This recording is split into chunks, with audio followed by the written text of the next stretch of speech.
मनुष्य में थोड़ा सा परिवर्तन की आवश्यकता है।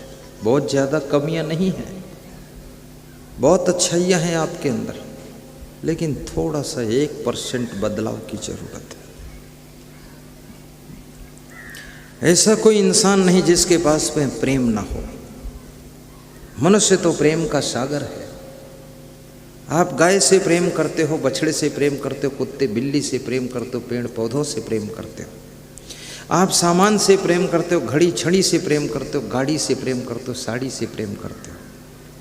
तो आपके पास इतना बड़ा प्रेम न होता तो प्रेम करते कैसे? जब इनसे सबसे प्रेम करते हो तो क्या आप अपने परिवार के सदस्यों से प्रेम नहीं कर सकते हो? थोड़ा सा समझने की बात है, थोड़ा सा गम खा लीजिए तो अपने परिवार के सदस्यों से भी जिस दिन तुम प्रेम करना शुरू कर दोगे उसी दिन तुम्हारी जिंदगी स्वर्ग बनना शुरू हो जाएगी।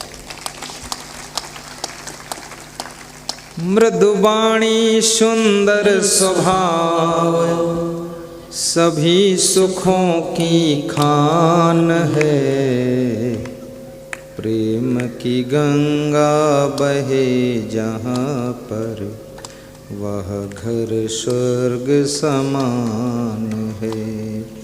प्रेम की गंगा बहे जहाँ पर हो, प्रेम की गंगा बहे जहाँ पर वह घर स्वर्ग समान है। मृदुवाणी सुंदर स्वभाव सभी सुखों की खान है।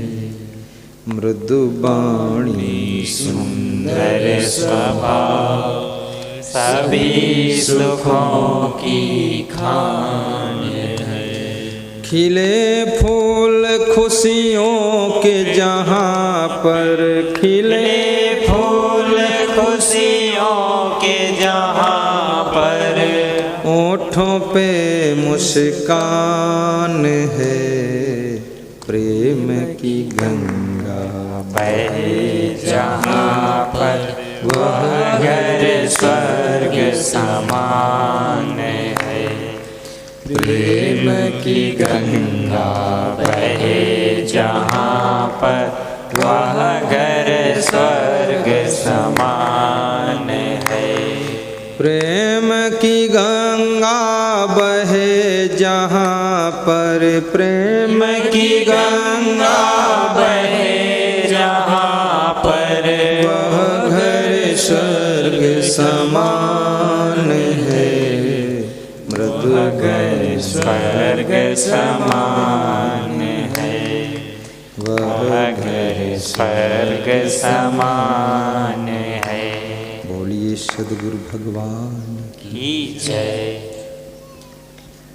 और जब श्री कृष्ण कहते हैं समस्त प्राणियों में ईश्वर रहता है, तो आपकी पत्नी के अंदर भी तो ईश्वर है, पति के अंदर भी तो ईश्वर है, माँ और पिता के भीतर भी तो ईश्वर का वास है। समस्त प्राणियों के अंदर जब उस गाय और भैंस में भी ईश्वर है, और सबके अंदर जब ईश्वर है तो किसी के साथ तुम दुर्व्यवहार कैसे करो, कटु व्यवहार कैसे करो, छल कपट कैसे करो, चुगली चाई करके उसको फंसाओगे कैसे? क्योंकि उसको फंसाओगे तो समझ लो तुम ईश्वर को ही फंसा रहे हो। तुम अगर बहू को सताओगे तो समझो तुम भगवान को ही सता रहे हो, क्योंकि उसके अंदर भी भगवान है। देखो कृष्ण ने कितना सोच समझ करके ईश्वर के परिभाषा बताया कि सबके भीतर, यानी सबसे प्रेम कीजिए, सबका ख्याल कीजिए, सबको थोड़ा क्षमा भी कीजिए। इतने टाइट भी मत बनो कि कोई तुम्हारे साथ जी न सके, इतने ढीले में भी मत बनो कि तुम खुद ही न जी सको। थोड़ा टाइट रहो, पूरा राइट रहो, अंतःकरण को वाइट रखो, लेकर चल ही न पाए।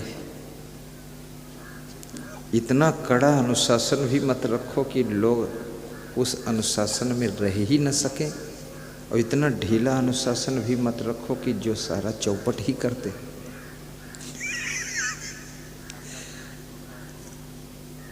अपने सास ससुर में भी ईश्वर का दर्शन कीजिए, अतिथि में ईश्वर का दर्शन कीजिए। अब देखिए, हमको जब सबको ईश्वर का रूप बता दिया भगवान कृष्ण ने, तो हमें कितना सबको सावधान रहना चाहिए। ईश्वर कहीं तंबाकू खाता है, ईश्वर कहीं गाली गलौज करता है। कितनी स्त्रियों को देखा जाता है अंधाधुंध गालियां बकती, और इतनी स्पीड से बकती है, समझ में नहीं आता कि हिंदी में बोल रही कि इंग्लिश में बोल रही। बिल्कुल फास्ट। भजन गाने की तो ट्रेनिंग होती है, लेकिन गाली देने की कहीं ट्रेनिंग सेंटर नहीं। न जाने लोग कहाँ से सीखते। सच बोलने के लिए सिखाया जाता है, लेकिन झूठ अपने आप लोग बोल देते। छोटा बच्चा भी गलती करेगा, जब तुम पूछोगे तो झूठ बोल देगा। झूठ किसने सिखाया? बचने के लिए झूठ बोल दिया। झूठ बोलने से आपका ग्राफ गिरता है, विश्वास खत्म होता है, भरोसा टूटता है। इसलिए कहते हैं जहां बोलने योग्य ना हो तो मत बोलिए, चुप रहिए, वो ठीक है। कोई जरूरी नहीं कि बोल ही दो, लेकिन बोलो तो थोड़ा ठीक बात बोलो। और जहाँ सच बोलने से भी विस्फोट होने वाला है तो हम मौन रह लीजिए। अब जहाँ सच बोलने से ही काम बनने वाला, तो हिम्मत करके सच बोल भी दीजिए। इतना दब्बू डरपोक भी मत बनिए।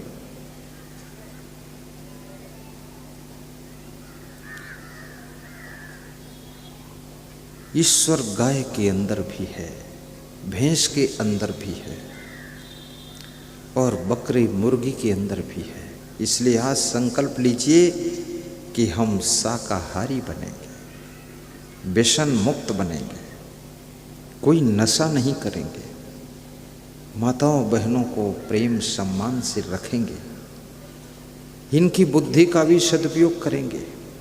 ये महिलाएं कम बुद्धिमान नहीं, बहुत बुद्धिमान है। इनकी बात भी कभी कभी तुम सुना करो। कितने पुरुष लोग कहते हैं अरे इनके बुद्धि नहीं, बुद्धि बहुत है इनकी, सुनने वाला कोई नहीं। और सब महिलाओं की यही शिकायत है कि हमारे पति हमारी बात को सुनते ही नहीं। बोले सबकी बात सुनते, हमारी नहीं सुनते। क्यों नहीं सुनते हो? जिसकी बात सुनते हो उसका प्रेम तुमसे बढ़ जाता है। बात को सुन तो लो, करना ना करना बहुत दूर की बात है, सुनना तो चाहिए। मुस्कराते हुए सुन लीजिए तो दिल को तसल्ली थोड़ा हो जाएगी। तुम तसल्ली न दो, लेकिन सुन तो लो।